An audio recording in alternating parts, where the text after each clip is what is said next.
प्यारे बच्चों, आपकी बोर्ड परीक्षाएं बिल्कुल निकट हैं और ऐसे में आवश्यक है कि आप अपने प्रश्न पत्र के प्रारूप और प्रश्नों की शब्द सीमा, प्रश्नों का अंक अधिभार और उसका समय नियोजन, इससे आप परिचित हो।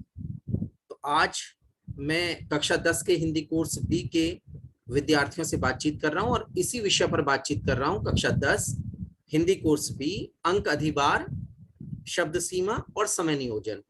बहुत ही वैज्ञानिक वर्गीकरण है। आप देखेंगे अगर इसका अनुपालन आप करते हैं तो निश्चित रूप से आपका समय सीमा में ही प्रश्न पत्र पूरा होगा और आप को अच्छे अंक भी प्राप्त इसमें होंगे।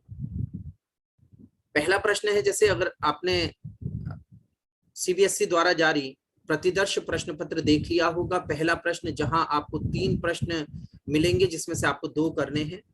अधिकतम शब्द सीमा हमने यहाँ पर ली है 25-30 शब्द में लिखने के लिए है। अगर हम अधिकतम माने 30 शब्द हम लिख रहे हैं तो हम इन 2 प्रश्नों के लिए 60 शब्द लिखेंगे। 60 से अधिक नहीं जाना है। 60 से अगर अधिक जाएंगे तो निश्चित रूप से अगले प्रश्नों को हम कहीं प्रभावित कर देंगे, यानी समय अगर इधर अधिक दिया गया तो अन्य प्रश्नों का समय कहीं कटेगा। तो हमें शब्द सीमा का ध्यान रखना है। अगर 30 शब्द अगर हमें दिए गए हैं एक प्रश्न के लिए तो 2 प्रश्न के लिए हमारे 60 शब्द हुए। हम प्रयास करें कि हम उन्हें 60 शब्दों में ही लिखें। और जो शब्द गिनते कैसे हैं उसका भी एक सूत्र है। हम वहां पर गिनेंगे नहीं, शब्द को नहीं गिनेंगे, हम केवल एक लाइन में जितने शब्द, औसतन जितने शब्द लिखते हैं उतने शब्द हम देख लें, 8 लिखते हैं या 10 लिखते हैं या 7 लिखते हैं। अगर हम 10 शब्द लिखते हैं तो 30 शब्द सीमा वाला प्रश्न हम 3 पंक्तियों में करेंगे। अगर हम 7 लिखते हैं तो उसी अनुपात में वह बढ़ जाएगा, यानी 4-5 पंक्तियों में वह आ जाएगा। हम ऐसे करके शब्दों को गिन सकते हैं। अगर अकेले अकेले हर शब्द के साथ में हम गिनते हुए चलेंगे तो निश्चित रूप से उसमें भी हमारा समय चला जाएगा। तो हमें ऐसा नहीं करना है। हमें एक शब्द, एक जो पंक्ति है उसमें देखना है कि कितने शब्द हम लिख रहे हैं, उसी के अनुसार हम इसको ढाल लेंगे। और इसकी जो शब्द सीमा मैंने बताई कि 60 शब्द, और इसका जो समय है हम अगर 10 मिनट में कर रहे हैं तो बहुत ही अच्छा रहेगा। 60 शब्द हम 10 मिनट में कर सकते हैं। और पठन का समय जो है वह 2.5 मिनट में यह अनुमान लगा लें कि हम किन 2 प्रश्नों में बहुत अधिक सहज हैं और बहुत अच्छी अभिव्यक्ति देने वाले हैं। तो अगर 2.5 मिनट हमने पढ़ने में लगाए, समझने में लगाए कि हम कौन से 2 प्रश्न करेंगे तो पर्याप्त रहेगा। हमारा पठन के समय जो है वह पूरा प्रश्न पत्र हम 20 मिनट में पढ़ लेंगे। तो यहाँ इस वर्गीकरण में ये पठन का समय भी यहाँ पर निर्धारित किया गया है। आप देख रहे हैं कि यहाँ पर पहला प्रश्न है, प्रश्न क्रमांक में पहला प्रश्न, 30 शब्द एक प्रश्न की शब्द सीमा है। 2 प्रश्न हमें करने हैं, 60 शब्द हुए। कितना समय लगाएं के अंतर्गत हमने कहा 10 मिनट में इसको पूरा करें। पठन का समय कितना लगाएं तो हमने कहा 2.5 मिनट में पूरा करें, है ना। अगर इस प्रकार हम करते हैं और जो प्रश्न हमें मिला है उसमें हम 2 बिंदु प्रश्न से जुड़े हुए जो प्रश्न को स्पष्ट कर सकें, तो अगर हम उनका प्रयोग कर रहे हैं तो 30 शब्दों में लिखेंगे और उसके लिए हमें 2 अंक प्राप्त हो जाएंगे। एक प्रश्न के 2 अंक तो 2 अंक, 2 प्रश्नों के 4 अंक में प्राप्त हो जाएंगे। इसी प्रकार जो अगला प्रश्न है वहां प्रश्न पत्र में आपने प्रतिदर्श प्रश्न पत्र में देखा ही है कि 2 प्रश्न आएंगे जिसमें से एक करना होगा। 70 शब्दों में इसको करना है और ध्यान रखें बेटा कि 70 शब्दों में ही यह पूरा हो जाए। अधिकतम शब्द सीमा इसकी 70 है, 60-70 शब्दों में इसको लिखना है। तो 70 शब्द तक हम जा सकते हैं। 70 शब्द हमने इसके माने तो 70 शब्द अगर आप 10 एक पंक्ति में 10 शब्द लिख रहे हैं तो 7 पंक्तियों में इसका उत्तर पूरा हो जाए। यह देखा गया है कि बच्चे इन प्रश्नों के उत्तर जो साहित्य के हैं वे लगभग दुगनी शब्द सीमा में कर रहे हैं। तो दुगनी शब्द सीमा नहीं करनी है। अगर 70 शब्द हैं तो 70 शब्दों में पूरा करना है।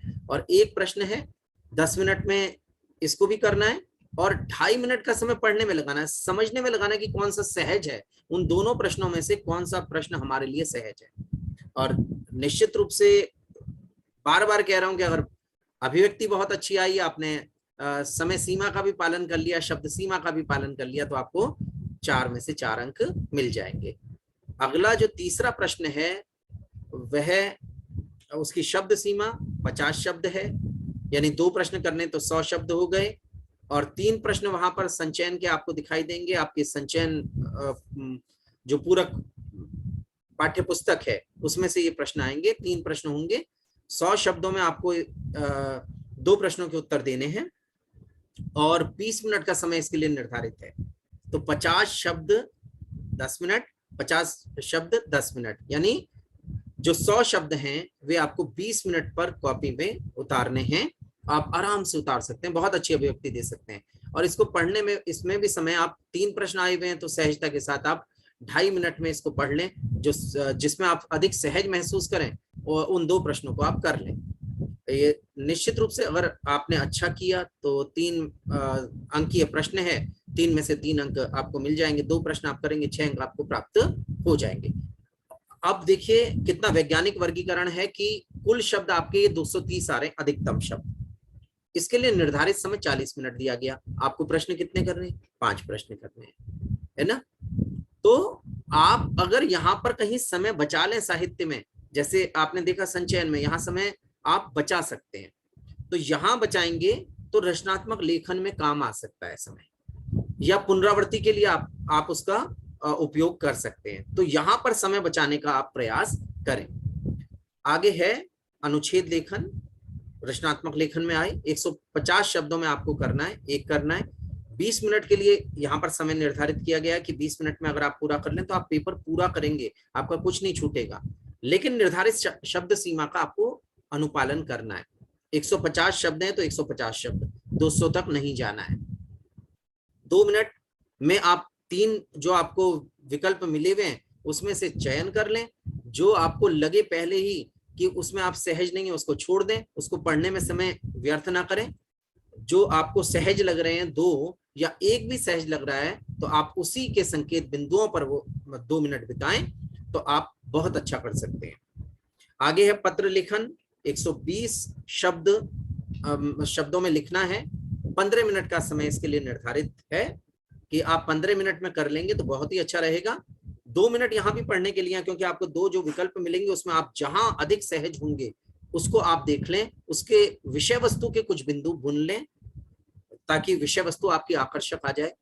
अगर आप शब्द सीमा का पालन करते हैं और जो समय सीमा यहाँ पर दिखाई गई है इस तालिका में उसका अनुपालन करते हैं तो निश्चित रूप से यह प्रश्न भी आपका समय सीमा में पूरा हो जाएगा, आपको अच्छे अंक देगा।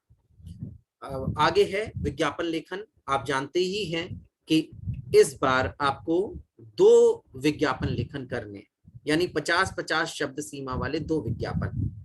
15 मिनट का समय निर्धारित है, और आप जानते हैं कि इसमें प्रस्तुति के अंक होते हैं, तो प्रस्तुति प्रभावी होनी चाहिए और शब्द सीमा भी पूरी होनी चाहिए। कई बार बच्चे बहुत कम लिखकर उसकी प्रस्तुति को आकर्षक बना देते हैं, यानी 10-20 शब्द लिखे उसके बाद प्रस्तुति को आकर्षक बना दिया। यहाँ यह ध्यान रखना है हमें 50 शब्द पूरे करने, लगभग 50 शब्द आपके आने चाहिए। 40-50 शब्द अगर वहां पर होंगे, आकर्षक प्रस्तुति होगी तो आपको अच्छे अंक वहां पर मिल जाएंगे। तो प्रस्तुति प्रभावी प्रस्तुति हो, प्रस्तुति बहुत प्रभावी होनी चाहिए, और आप 50 शब्द सीमा भी पूरी करें। तो अगर आप ऐसा करते हैं तो आपको इसमें भी अच्छे अंक प्राप्त हो जाएंगे। लेकिन याद रखना है कि 15 मिनट में आपका पूरा हो जाए, और आपका जो पठन का समय है, क्योंकि यहाँ पर आपको 4 प्रश्न लिखे हुए दिखाई देंगे, पहले 2 दूसरे 2, पहले 2 में से 1 करना है, दूसरे 2 में से 1 करना है। तो यहाँ 3 मिनट में आप दोनों प्रश्नों में से 2 सहज, जिनमें आप सहज हो उन प्रश्नों को छांट लें और उन पर विचार करें, तो 3 मिनट यहाँ पर पर्याप्त है। अगला प्रश्न है सूचना लेखन का। ठीक यही विधि इसके साथ भी अपनानी है।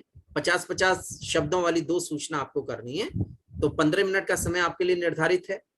2 आपको करनी है, पहले ही सोच लें। यहाँ भी आपके पास 4 प्रश्न होंगे और 4 में से आपको विकल्प चुनना है, पहले 2 में से 1, दूसरे 2 में से 1। तो आप जिसमें अधिक सहज हो उसे चुन लें, उस पर समय लगाएं। जो पठन का समय है वहां उस पर ही खर्च करें। विषय वस्तु कैसे बनानी है उस पर विचार कर लें, क्या बिंदु हो सकते हैं, उन पर विचार कर लें और सही प्रारूप के साथ आप लिख दें तो आपको 2.5 अंक यानी 5 अंक आपको यहाँ पर भी प्राप्त हो जाएंगे। अब आता है लघु कथा लेखन। 120 शब्दों वाली आपको लघु कथा लिखनी है। ध्यान रखें, शब्द सीमा सबकी ध्यान रख के चलें।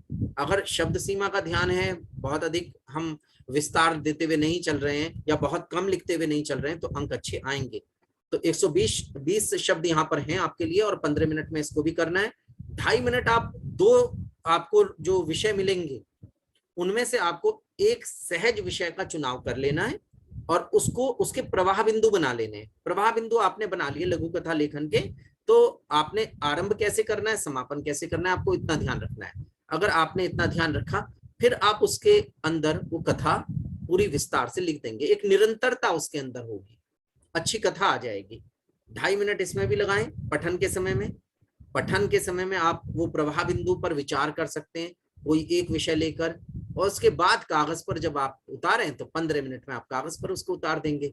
यहाँ भी आपको, अगर आपने भाषागत अशुद्धि नहीं की, आपका कथानक सही हुआ, उसमें एक निरंतरता हुई, तो आपको यहाँ भी 5 अंक प्राप्त हो जाएंगे। इस प्रकार आपको कुल शब्द रचनात्मक लेखन में 590 शब्द हैं। 590 शब्द आपके हैं और निर्धारित समय यहाँ पर 80 मिनट है क्योंकि 40 मिनट हमारा साहित्य का हुआ, तो आपके 120 मिनट इस प्रकार पूरे हुए। अब पुनरावृत्ति के लिए कहाँ समय बचाएं, तो पुनरावृत्ति के लिए समय जो बचेगा या तो साहित्य में हम जब हम संचयन का कार्य कर रहे हैं तो वहां पर हम 2-4 मिनट बचा सकते हैं, और जहां अनुच्छेद लिख रहे हैं वहां भी अभ्यास द्वारा कुछ मिनट बचाए जा सकते हैं। उन मिनटों को आप यहाँ पुनरावृत्ति के लिए प्रयोग कर सकते हैं। तो आपका जो साहित्य 230 शब्द, रचना लेखन 590 शब्द, यानी आपके पास 820 शब्द आए और समय आपके पास 120 मिनट है, यानी प्रति मिनट आपको लगभग 7 शब्द लिखने हैं। तो अगर इस वैज्ञानिक तालिका को आप देखेंगे समय नियोजन के लिए तो आप बहुत अच्छा कर सकते हैं। पुनरावृत्ति हेतु अनुच्छेद लेखन में 5 मिनट बचाने के लिए अभ्यास करें। इसे 15 मिनट में पूर्ण करके बचाए गए 5 मिनटों से अंत में पूरी कॉपी गहराई से देखी जा सकती है, और साहित्य खंड में भी अभ्यास द्वारा 3 से 5 मिनट बचाए जा सकते हैं। उनका उपयोग आप प्रस्तुति को कहीं आकर्षक बनाने के लिए, जैसे विज्ञापन में है शेडिंग करनी है, उसके लिए आप उसका उपयोग कर सकते हैं। तो मुझे विश्वास है ये जो तालिका है बिल्कुल वैज्ञानिक वर्गीकरण जो हुआ यहाँ पर समय नियोजन का, अगर इसका अनुपालन किया जाएगा तो आप बहुत अच्छा करेंगे। बहुत बहुत शुभाशीर्वाद।